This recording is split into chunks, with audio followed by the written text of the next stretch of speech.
వాళ్ళు ఆస్తులు కూడా రాయిపిచ్చేసుకున్నాం కదా అని వాళ్ళు అనుకున్నారు. అది తప్పు, శిక్షించాలి కదా అన్నది వీళ్ళు అనుకుంటున్నారు. అంతే జరుగుతున్నది. అంటే ఇప్పుడు పోలీసు మీద చర్యలతో పాటు బలమైన సెక్షన్లు మార్చి మళ్ళీ కేసుని మళ్ళీ రీఓపెన్ ఏం బలం పెడతారు నా బంధు ఇందులో? అంటే సరైన సెక్షన్ అది ఏముంటది, దొంగతనం సెక్షన్ కాకుండా ఇంకేం పెడతారు అందులో? దొంగతనం సెక్షనే కదా పెట్టేది, ఇంకేమైనా పెడతారు అందులో? దానికి ఇప్పుడు పోలీసులు సహకరించారంటే ఏం సెక్షన్లు ఉన్నాయి? పోలీసులు సహకరించారనడానికి పోలీసులు ఏమైనా దొంగతనం చేయించారా? సుప్రీంకోర్టుకు పోతుంది కేసు. కాబట్టి ఈ లోపు కాస్త హడావిడి నడుస్తున్నది. రెండో పాయింట్ ఏంటంటే ఇక్కడ సింపుల్ నేను చెప్పిన రెండు లాజిక్ అనమాట.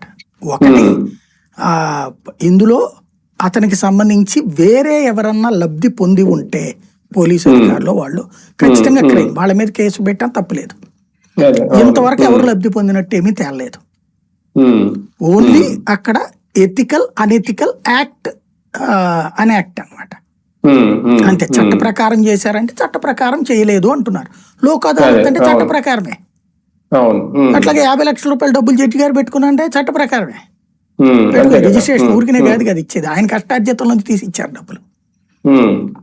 కాబట్టి ఒకళ్ళకొకటి న్యాయం అనిపించింది, ఇంకోళ్ళకి అన్యాయం అనిపించింది. కాకపోతే ఈ మొత్తమే ఎవరిలో ఒక మంచి జరిగిందల్లా ఏంటంటే, మనం ఇప్పుడు డబ్బులు మనమైనా లెక్కేయడానికి వెళ్ళొచ్చు, నేను చేస్తామంటే సేవకి ఒప్పుకుంటారు. అది ఒక సేవ కింద చూస్తారనమాట. దానికి బదులుగా దర్శనానికి అలౌ చేస్తారు. మనకి ఆ కాన్సెప్ట్ కింద చేస్తారు చాలా మంది. అలాంటి దాన్ని ఇప్పుడు వాళ్ళని కడ్రాయర్ మీద నుంచోబెట్టి చూస్తున్నారట, మొత్తం కూడా చెక్ చేసి. అట్లా ఇంటే అదేం అనాగరికం అంటున్నది కోర్టు. అంటే ఆ నిబంధన మార్చడం కుదురుతుందా సార్? చెయ్యొచ్చు, ఏముంది, ఇప్పుడు కోర్టు చెప్పింది కదా, బల్లలు అప్పుడు ఇలాంటివి జరగవా? మరి ఇప్పుడు మళ్ళీ శిక్షిస్తారు ఈసారి. ఈయన కూడా మొన్న డాలర్లు ఏదో పంచిలో పెట్టుకుని వెళ్ళారు అనేది కదా. అదే కదా, అదే. మరి ఇప్పుడు చెక్ చేయకపోతే ఎలాగా? అదే చెప్పేది. ఇప్పుడు పక్కనేమో ఇటు చెప్తూ మళ్ళీ అది చెప్తోంది కోర్టు. అదే కదా, అది కన్ఫ్యూజన్ అనమాట.